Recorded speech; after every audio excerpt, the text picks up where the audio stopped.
I haven't met a single person that wants to become an American citizen, but I've met a lot of people that wants to continue to work with the U.S. in an independent scenario. So, well, that's not quite true. I have seen some that claim they want to be American citizens. So I have to adjust my outlook from not a single person to maybe a handful. We are less than a week out from Donald Trump entering the White House for the second time. His slogan might be America First, but he is also spending a lot of time coveting foreign territories, including the Panama Canal, the whole of Greenland, and indeed Canada. So, how do the people living in Greenland feel about Trump? I'm joined now by Pele Broberg, who is an MP in the Greenland Parliament. Good afternoon. Good afternoon, sir. Thank you very much for coming on. Describe to me, what was it like in Greenland when this announcement came out? Presumably you weren't expecting it. Well, yes and no. You have to remember that he offered to buy Greenland back in 19 as well, and he's not the first U.S. president to wanting to buy Greenland. So no, it didn't came as a surprise as such, but I have to admit that the interest for Greenland is enormous this time, not just for from the U.S.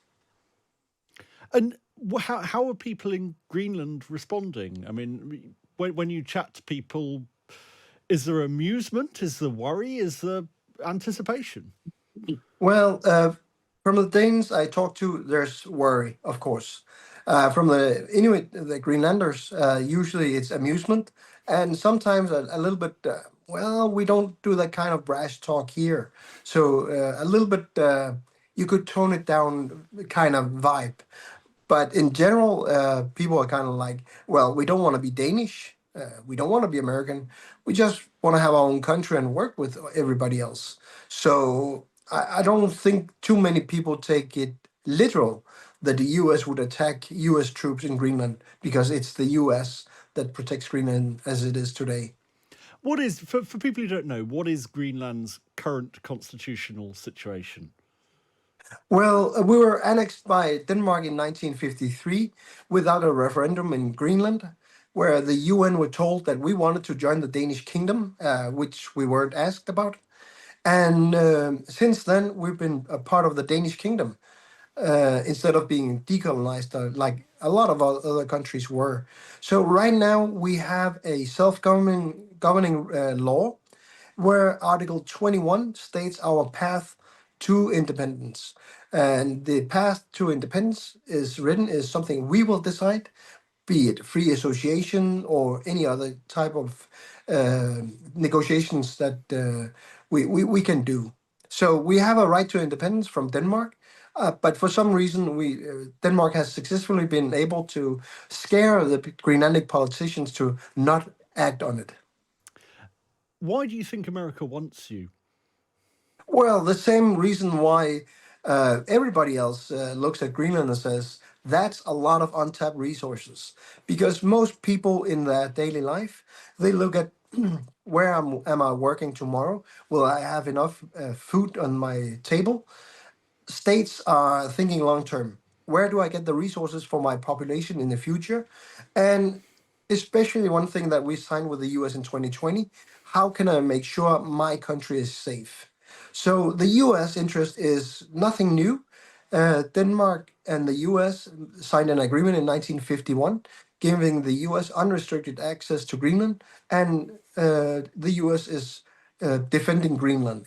That's a security agreement about the defense of Greenland. So, as it is right now, we have unrestricted access for American military in Greenland. So, looking at the statements about military force in Greenland, I think that's more of a Panama thing than a Greenland thing because they already have a base here and they can do what they want already. Is there a way he could woo you? I mean, what would happen if Trump turns around next week and says, actually, you know what? Everyone in Greenland gets US citizenship and I'm giving you $1 million for 60 billion or whatever. It's not much for America to get new territory and you become the richest state in the US. Well, if you look at how the Danish system has worked until now, I think I tend to call it the Greenland syndrome. We are currently being kept in the Danish kingdom by a Danish block grant. If you remove that from the equation, nobody in Greenland wants to trade the country for money. It was stolen from us in 1953, and what we're working on right now is getting it back. So I haven't met a single person that wants to become an American citizen, but I've met a lot of people that wants to continue to work with the U.S. in an independent scenario. So, well, that's not quite true. I have seen some that claim they want to be American citizens. So I have to adjust my outlook from not a single person to maybe a handful. Um, Look, we don't get the opportunity that often to talk to people from Greenland. Tell us what's great about Greenland and what it's like there now. Are you currently in 24-hour darkness? No, part of our country is. We are spanning further east, further south, further north, further west than Iceland. That is a country that is to our east. So we have everything from 24-hour darkness to 24-hour light in the summer in certain parts of Greenland. But we are the 12th biggest country in the world and the world's biggest island. So it's difficult to describe all of Greenland with generalizing what do you call it, concepts.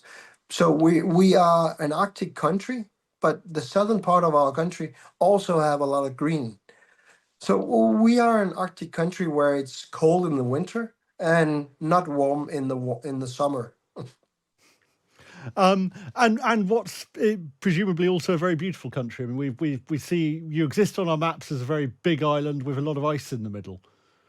Yeah, no, that's true. I've been a pilot for almost 20 years, so I tend to forget to describe the scenery because it is magnificent. And one of the last few places on Earth that is just untouched in general by civilization. So if you look at some of the places we have, you can go for days in a boat sailing places without meeting anybody. And that might be a different concept than the rest of the world, where you have to have marinas all over the place and sail from one marina to another. In Greenland, in the summer especially, we tend to sail from settlements or cities to the middle of nowhere to hunt, to fish, and gather what we need for the winter. Um, One of the reasons we think why the US would be interested in Greenland is because of your resources, because of your rare earth metals and these resources that the world increasingly needs. Now, I mentioned half jokingly what would happen if Trump offered everyone $1 million. We've had a message from a listener, John from East Kilbride, who said, given Greenland's strategic position, its Arctic rights, its mineral rights, its fishing zones, and its geographic size, it's unclear whether the US could afford to buy Greenland. Whether the population would have the bargaining power to get its economic value is unclear, but $1 million per person doesn't come close to what's needed. Are you looking at a new sort of gold rush for your mineral rights? Are there plans to do that, and how do you do it environmentally? Well, I think that's a very good description of it. I tend to explain that Greenland is Klondike for Danes, have been since 53. And now everybody else is figuring out, oh, that country has a lot of untapped resources. But the problem we have is that even though we're part of the Danish kingdom, they've never wanted to make sure that we flourished as an industrialized nation in general. But despite that, we have the world's most modern fishing fleet. So we are the best at some of the things that we do. Polar Seafood, Royal Greenland, they're some of the biggest actors in the world with fishing vessels and all that. So we are quite good at some of the things that we do. The problem is that we don't trade our products to the rest of the world. We always just ship it to Denmark. So yeah, it's true that we have a lot of resources that even if we wanted to sell Greenland, we won't. So the price itself, I haven't even considered it because it would be lowballing it with $1 million per person even. Thank you very much, Pele Broberg, and I do hope you invite Donald Trump for a visit, and thank you for joining us.